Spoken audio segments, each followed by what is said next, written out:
तर या किल्ल्याचं नाव आहे सिंधुदुर्ग। सिंधू म्हणजे समुद्र आणि दुर्ग म्हणजे बेटावरती बांधलेला किल्ला।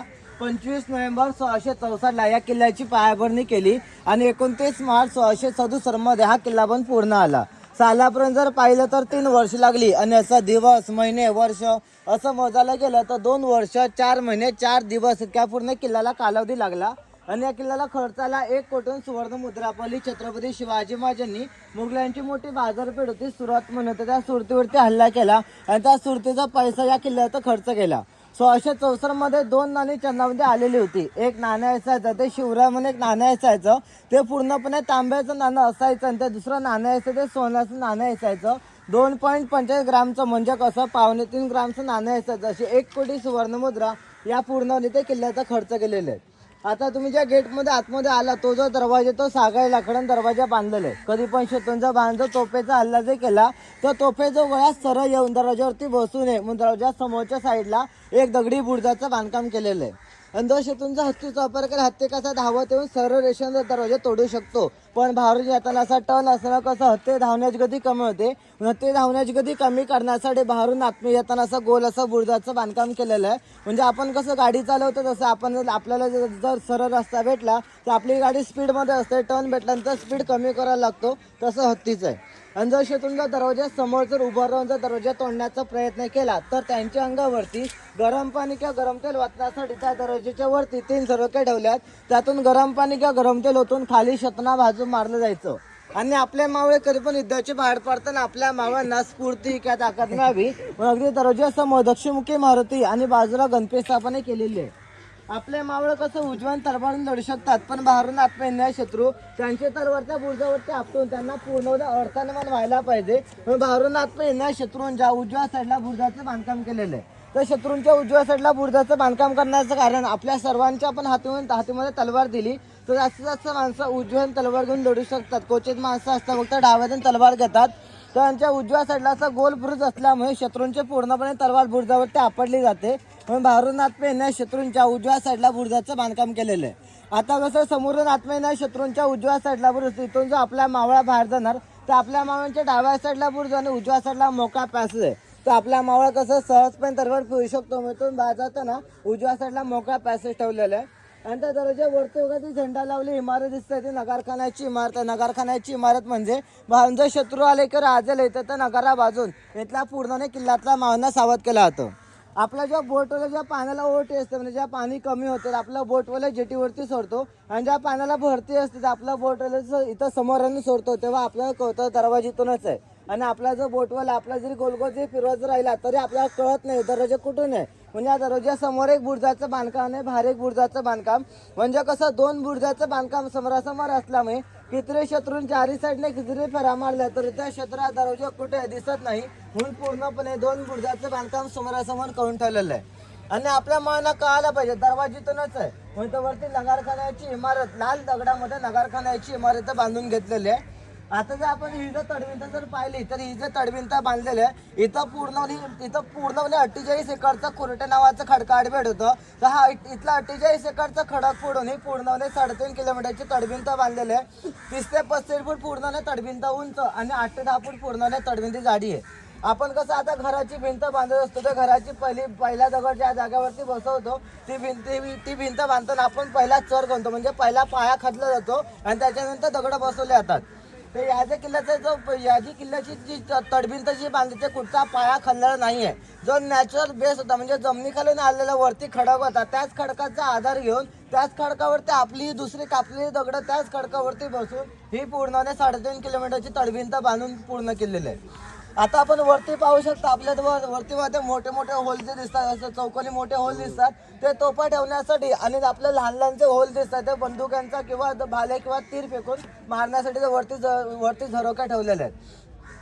ते हे जे वरती झरोक्याचं पूर्णपणे या किल्ल्या साईडला तर पूर्ण 3.5 किलोमीटरच्या तडविंतीला असं झरोके ठेवलेलं आहे। ते हे झरोके ठेवण्याचं कारण कसं ज्या शत्रूंनी कुठच्याही साईडनं म्हणजे तडविंतीच्या बाहेरून कुठच्याही साईडनं वरती चढण्याचा प्रयत्न केला म्हणजे भाले किंवा नांगर फेकून किंवा दोरखंड वरती फेकून जर वरती चढण्याचा प्रयत्न केला तर त्यांच्या अंगावरती भाले किंवा तीर फेकून मारण्यासाठी हे पूर्णपणे 3.5 किलोमीटरच्या पूर्णपणे तडविंतीला अशा प्रकारचे झरोके ठेवलेले आहेत। आणि आपण दरवाजाच्या आतमध्ये आल्यानंतर दोन्ही साईडला बसायचं पहारेकन जागा आहे, म्हणजे दोन्ही साईडला दिवस रात्र पहारा दिला जायचा. आता आपण दरवाजाच्या बाहेर फक्त जाताना पाहायचं, आपण जेव्हा किल्ल्याच्या बाहेर जाणार त्या दरवाजाच्या पाठीमागे फक्त वाकून पाहायचं, दरवाजा बंद करून पाहायचं नाहीये. तर दरवाजाच्या पाठीमागे आपल्याला लाकडाचा ओंडका दिसतो. तर दरवाजाच्या पाठीमागे लाकडाचा ओंडका ठेवण्याचं कारण, जेव्हा दरवाजा बंद केल्यानंतर तो आडवा असं लावला जायचा, म्हणजे बाहेरून कोणी हत्ती धडकतील तर आपला दरवाजा मधून तुटून पडू नये म्हणून पूर्णपणे आडवा सपोर्ट लावला जायचा. आणि तो वरती आपल्याला खाली आपल्याला चालताना 2 होल दिसतात, तिथं पुढे तिरकं सपोर्ट लावला जायचा. आता जर समजा कधी शत्रूने आपला दरवाजा जर तोडला तर यांचा इथला समोरचा रस्ता ब्लॉक करण्यासाठी वरच्या साईडला गोल असं घुमटीमध्ये बांधकाम केलेलं आहे. तर घुमटीचं बांधकाम कसं केलं जातं, अशी तिरकशी दगडं कापून ते अडकलं जातात. ती दगडं अडकल्यानंतर जो मधला दगड जो अडकला जातो तो पूर्णपणे लॉक सिस्टमसारखा काम करतो. आता समजा तो मधला दगड कधी मावळ्यांनी खेचून घेतला, म्हणजे त्या दगडावरती बाकी सर्व दगड अडकून राहतात.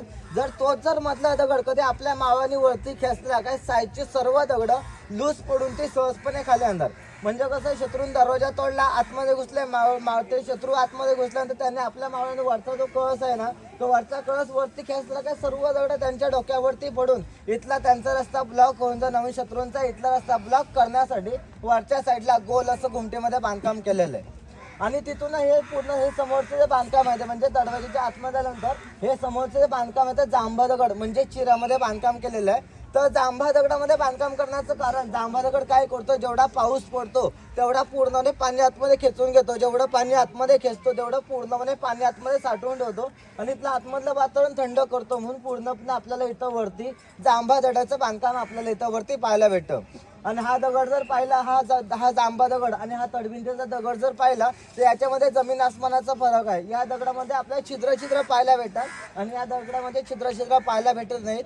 याचं कारण कसं, तडबिंतीच्या बाहेरचं पाणी म्हणजे खारं पाणी बाहेर, आतमधलं पाणी आतमध्ये, तर हा दगड आतलं पाणी आतमध्ये, बाहेरचं पाणी बाहेर असं ठेवतो. म्हणून पूर्णपणे हा जे पूर्णपणे तडबिंतला या दगडाचं बांधकाम केलेलं आहे. आणि हा जो जांभा दगड आणि मूर्त्या बनवण्यासाठी काळा पाषाण हे फक्त बाहेरून इथं आणून हे बांधकाम केलेलं आहे.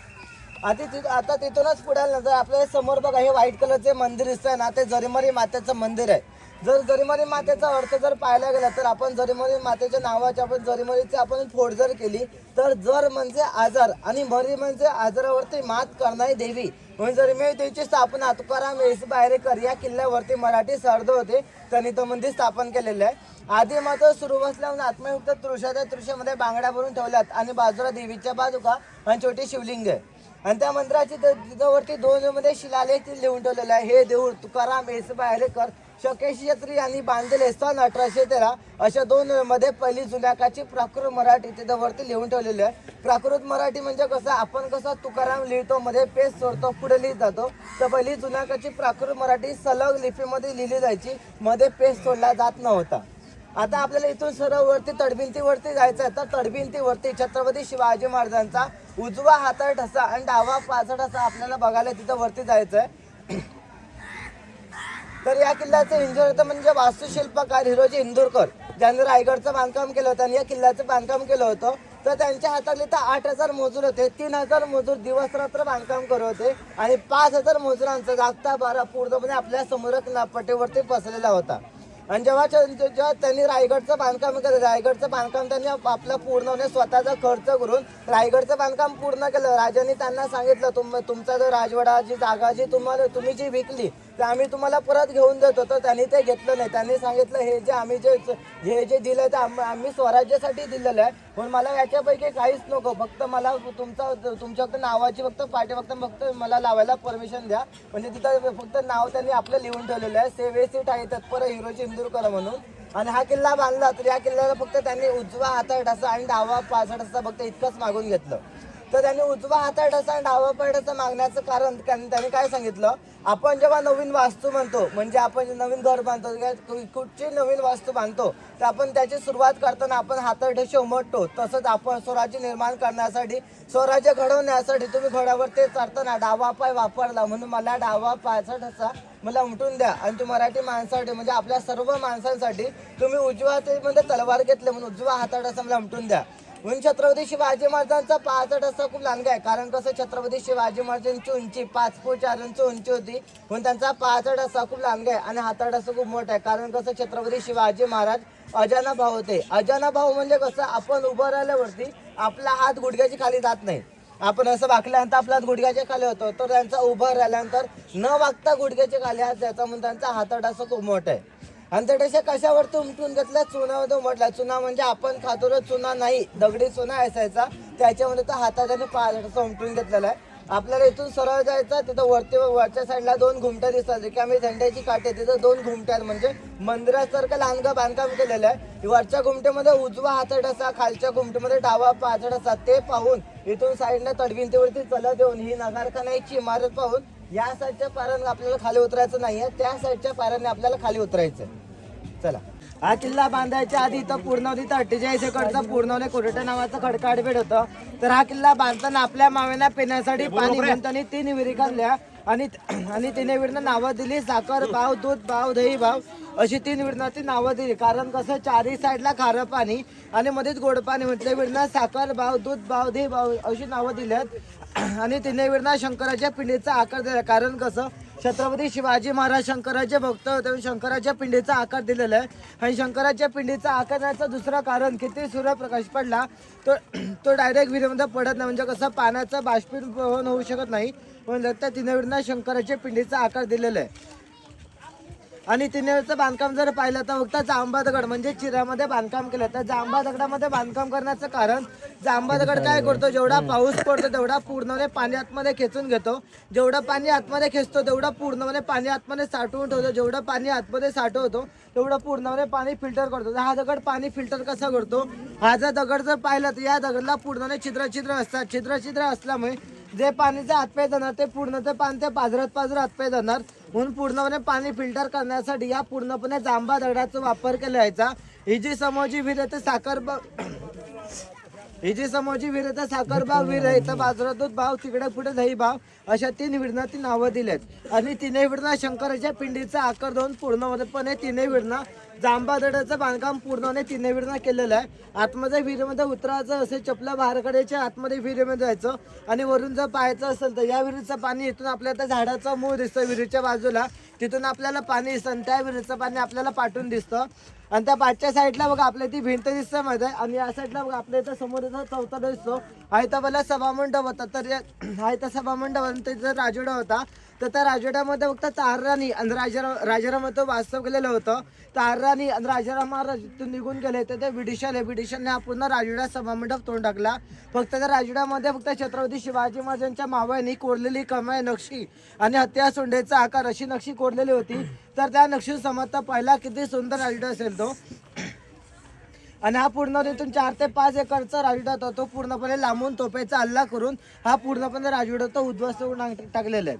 आपण काय म्हणतो, छत्रपती शिवाजी महाराजांचे 365 किल्ले आहेत, पण छत्रपती शिवाजी महाराजांचे जर किल्ले जर पाहायला गेला तर 373 किल्ले होते. 373 किल्ले पूर्णपणे उद्ध्वस्त करून टाकलेले आहेत. तर 373 किल्ले उद्ध्वस्त करण्याचं कारण, छत्रपती शिवाजी महाराजांचं निधन झालं 1680 मध्ये.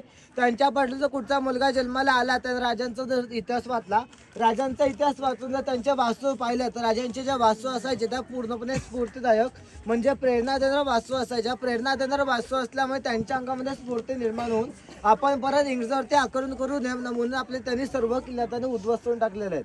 आणि इथून जर बाहेर जाऊन जर पाहिलं म्हणजे राजाचा महसूल त्या साईडला जाऊन जर पाहिलं तर तिथल्या राजांचे राजवाडे आपल्याला अजूनही पाहायला भेटतात. कारण कसं तिथल्या राजांचे राजवाडे आपल्याला अजून का पाहायला भेटतात, कारण तिथले जे राजे होते पूर्णपणे इंग्रजांच्या मुघलांच्या हाताने सरेंडर झालेले होते, म्हणून तिथल्या राजांचे राजवाडे आपल्याला अजूनही पाहायला भेटतात नाही. आपलं जर पाहायला गेलात आपल्या ज्या वास्तू ते पूर्णपणे उद्ध्वस्त करून टाकले. आपले फक्त मंदिर फक्त आयतीशी पाहायला भेटतात.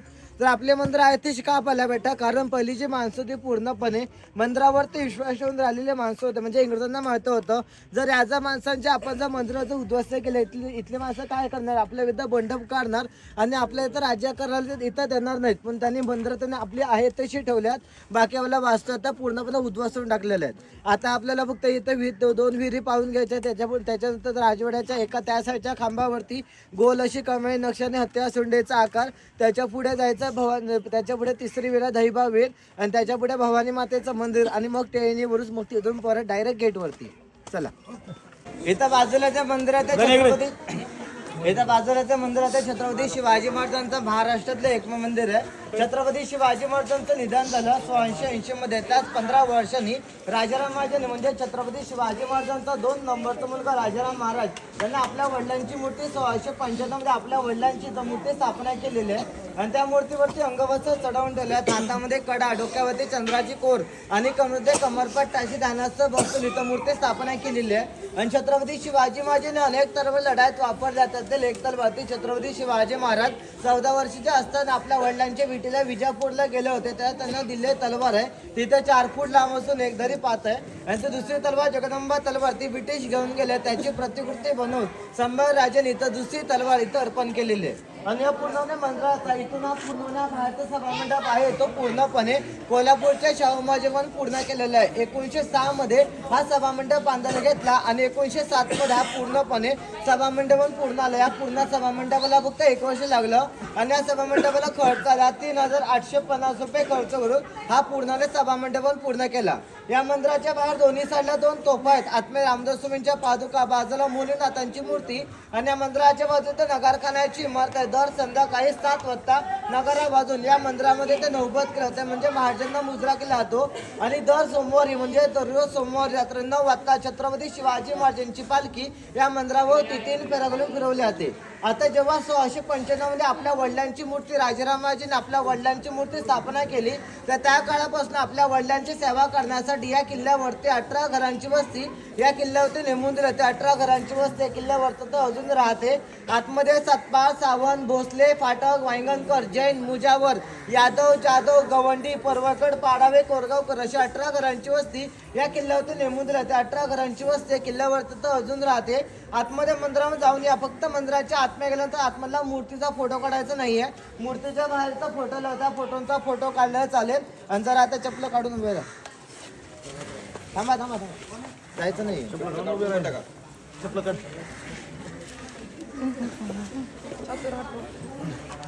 आता आवाज बघायचा काय आवाज वगैरे वचना द्यायची आवाज. आस्ते कदम, आस्ते कदम, आस्ते कदम. महाराज गणपती, गजपती, सुवर्णरत्न श्रीपती, अश्वापती, अष्टावधान जागृत, अष्टवधान वेष्टित, शस्त्रात शस्त्र पारंगत, राजनीती धुरंधर, प्रौढ प्रताप पुरंदर, क्षत्रिय कुलावतंस, सिंहासनाधीश्वर, राजाधिराज श्री श्री श्री छत्रपती शिवाजी महाराज की जय. छत्रपती शिवाजी महाराज की जय. नमो पार्वती पते